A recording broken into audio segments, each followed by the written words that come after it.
Hello IndyCar fans! Welcome to Formula Pun Racer, the channel where car racing and comedy collide. Today is October 10th, 2024, and today I give you my long-awaited review of the IndyCar season finale, which occurred on September 15th at Nashville Superspeedway.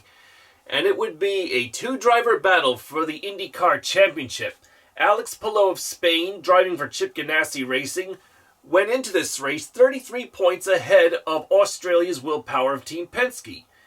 And for Alex to hold on to that points lead would be a tall order going into this race, because during qualifying his car had to have an engine change, which meant he had to take a 9 grid spot penalty, meaning no matter how well he qualified, he would be 9 spots back from where he would originally qualify.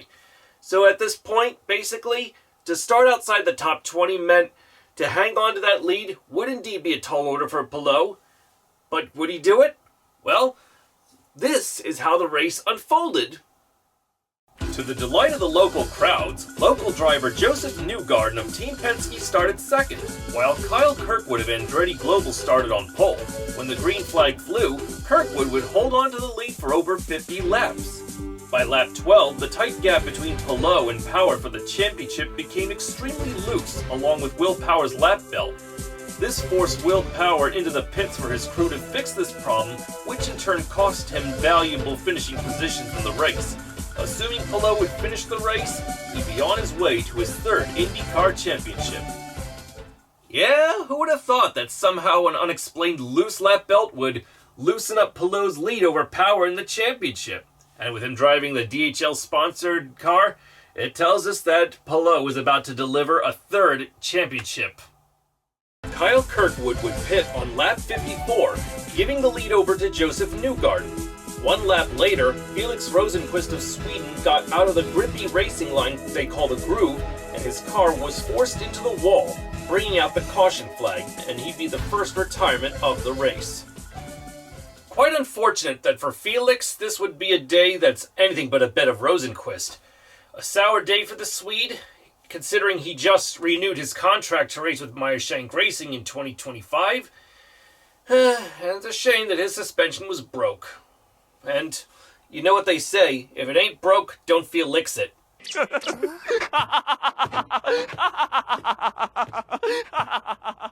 The race restarted on lap 67 with Newgarden still leading and Andretti Global driver Colton Herta in 2nd place. David Malukas was in 3rd and Marcus Ericsson 4th. This is how this 200-mile-per-hour parade would stand until lap 89, when Catherine Legg of Dale Coyne Racing got out of the groove and brushed the wall, bringing out the caution flag. No doubt about it, I'm sure Catherine was pretty bummed about crashing out, even though she was not hurt, just her pride. Hopefully she'll get a ride next year, especially in Indianapolis, so Catherine, if you're watching this, I wish you luck, shake a leg. This caution period gave the leaders the opportunity to pit under yellow for tires and fuel, and Alexander Rossi of Arrow McLaren would inherit the lead, and the race would restart on lap 98 with the 2016 Indy 500 winner leading on. Where's Marcus? Unfortunately for Marcus Ericsson, by lap 135, just like Legg and Rosenqvist before him, his car got out of the racing groove and ended up brushing the wall with the right front as well. Ericsson was able to limp back to the pits, but the damage to his suspension was too much to continue, so for 2 Swedes, it was a race gone sour. Aww. Ericsson's brush with the wall brought out the caution flag for the final time, and the leaders took this opportunity to pit. At this point, after all was said and done, it was Pato O'Ward who would inherit the lead, but when the race would restart, only time would tell if this would be his biggest O'Ward yet. But the odds were still standing Pato at this time. The race restarted on lap 146 as O'Ward led on. Newgarden was 2nd and Malukas 3rd. The following lap, Malukas and Herta got past Newgarden for 2nd and 3rd. With Pat O'Ward on a different pit strategy, he had to pit on lap 162 with Colton Herta taking the lead. The pit cycling continued with 27 laps to go when Herta pit and his teammate Kyle Kirkwood retook the lead. 14 laps later, it was Kirkwood's turn and Malukas would take the lead. Unfortunately, Malukas had to pit with 6 laps to go and Pato O'Ward took over. but the final lead change occurred one lap later when Colton Herta took advantage of O. Ward being held up by the back marker of Stingray Rob. O. Ward and Herta split around the AJ Voigt Racing driver coming out of turn 2, but Herta would hang on to take his second win of the season. Congratulations, Colton Herta, for winning your second race of the season, and your first oval win for that matter. And with him having also recently taken up residence in Nashville, seems pretty fitting for a home win for Colton. But as for the Nashville native Joseph Newgarden, he would finish third. And Alex Palou finished 11th, so with him 11th and Will Power finishing in 24th, Alex Palou has definitely won his third IndyCar championship. Felicidad, Alex Palou, for your superb third championship. I wish you the best of luck next year at the Indianapolis 500, hoping this time you can make it stick. Where's Marcus? Marcus Armstrong, in his final race with Chip Ganassi, finished 7th. He's moving to Meyershank Racing in 2025. And with Colton Herta winning his second win of the season, and his first on an oval course, as I said, this also thrust him into second place in points behind the championship winner, Alex Palou. So I like to say, once again, Alex, congratulations for winning your third championship, as well as bringing the colors of DHL, your own flag country of Spain, and my high school colors, which is Pencrest High School in Media, Pennsylvania, to championship glory once again. I wish you luck in the Indianapolis 500 next year. I hope you can bring DHL, the Spanish flag colors, and my high school of Pencrest to victory and drink the milk once and for all. Yes. And 5 days ago, speaking of Andretti Global being victorious, with only winning 2 races, both this season and last, it's interesting to know that 5 days ago, Michael Andretti celebrated his birthday. So I like to say, happy belated birthday, Michael Andretti. I hope you had a great birthday party. But interestingly enough, in other news involving the team, Michael Andretti is actually stepping down from his role as a big boss of the team. Don't worry, Michael Andretti will still be involved with his own team, just not as heavily as he used to. How involved will he be? That is yet to be decided. But hopefully the team will still be doing very well, and the name Andretti Global will hopefully win more races, if not the Indy 500 next year. Let's see what happens. In Formula One racing news, the last 2 rounds, which were held in Azerbaijan and Singapore, were both won by McLaren. Australia's Oscar Piastri took his second career victory in Azerbaijan, holding off Charles Leclerc and his Ferrari, while at Singapore, his British teammate Lando Norris led every lap, was untouchable the entire race.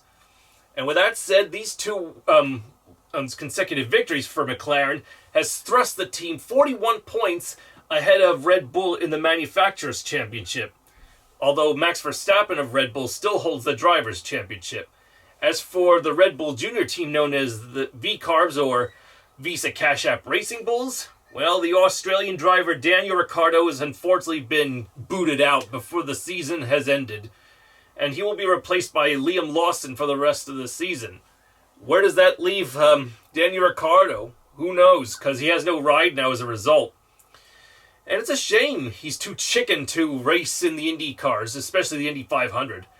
Yeah, I think he's being pretty foolish to not race in the Indy 500, because he's missing out on a great opportunity. But then so are many other F1 drivers, Fernando Alonso as well.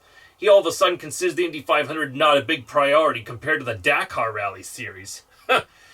Well, this is what I think of all F1 drivers who choose not to race the Indy 500 that ought to. Because you're as yellow as a jar of mustard at a jaundice convention. Well, I may be 5 days late to wish Michael Andretti a happy birthday, but today, October 10th, we can say happy birthday to Jodie Benson, the voice of Ariel from The Little Mermaid. And with this year marking the 35th anniversary of Disney's Little Mermaid, not only do we say happy birthday to Jodie Benson, aka the voice of Ariel, but just be sure, Jodie, that you don't put your hand on any stove or something, because if you're dumb enough to do something like that, you're probably wondering, why does a fire, what's the word?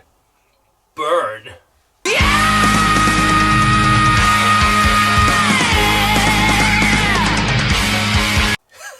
Yeah, I couldn't resist. But there you have it. That's what you get when CSI Miami and The Little Mermaid come together. Once again, happy belated birthday, Michael Andretti. Happy birthday, Jody Benson, the voice of Ariel. Congratulations, Colton Herta, for winning in Nashville. And congrats, as usual, or felicidad, to Senor Alex Palou for winning your third IndyCar championship. Well, IndyCars may be over, but F1 isn't. And even though we'll continue without Daniel Ricciardo, the next round is just 1 week away from now at the Circuit of the Americas. So grab yourself some Texas toast and tune in to see F1 take on the second USGP of the season. Whoa. The first USGP took place in May in the streets of Miami, while the third one will take place in November, a night race in the streets of Las Vegas. But it's amazing to bring out the Texas toast for F1 once again for the second USGP on October 20th. All the same, speaking of Texas, IndyCar has recently announced that for 2026 a new temporary street course will be created in Texas outside of Dallas. Basically the Grand Prix of Arlington, they call it, which is to be raced in March 2026. Say what? So that's quite surprising. So in the infield will be the stadium where the Dallas Cowboys play. So you can get lots of Texas toast in celebration of that. It's just too bad that for all the temporary street courses that IndyCar has done, it's too bad, like Baltimore, too bad that didn't last. I like that one. That they're not about to do New York City or Philadelphia or maybe even Trenton, New Jersey. I don't know, but or Wilmington, because like we Northeastern IndyCar fans could really use some excitement up here. Because if IndyCar isn't going to go to Pocono, well then, let's keep our fingers crossed, IndyCar fans of the Northeastern United States, and hope and pray that either they go back to Watkins Glen someday, or hope that somebody builds a permanent road course in the spirit of Barbara Park, Watkins Glen, Elkhart Lake, and Mid-Ohio, somewhere in Pennsylvania, or New Jersey or Delaware. That would be pretty cool. And hopefully one that actually is very popular and actually brings in revenue as well. Well, I'm just getting off on a racing tangent pipe dream there. But hey, we can all dream, right? And since we're all talking IndyCars here, be sure to stay tuned for November 25th for my in-depth review of the 2024 Indianapolis 500, which, as I said, will be posted on November 25th to honor the voice of the Indianapolis 500, Paul Page, who will celebrate his birthday. So, Paul, this will be, once again, another gift from me to you as we turn a new page for 2025. Well, once again, congratulations, Colton Herta, for winning the final race of the season. Felicidad to Alex Palou of Spain for winning your third IndyCar championship. Happy belated birthday to Michael Andretti, and happy birthday, Princess Ariel, or the voice of Jody Benson. We all thank you very much for being part of your world, and vice versa. Thanks for watching, everyone. If you like this video on IndyCars and F1 racing humor, please like and subscribe and share and comment to Formula Pun Racer, where you don't have to be a racing fan to get a good laugh.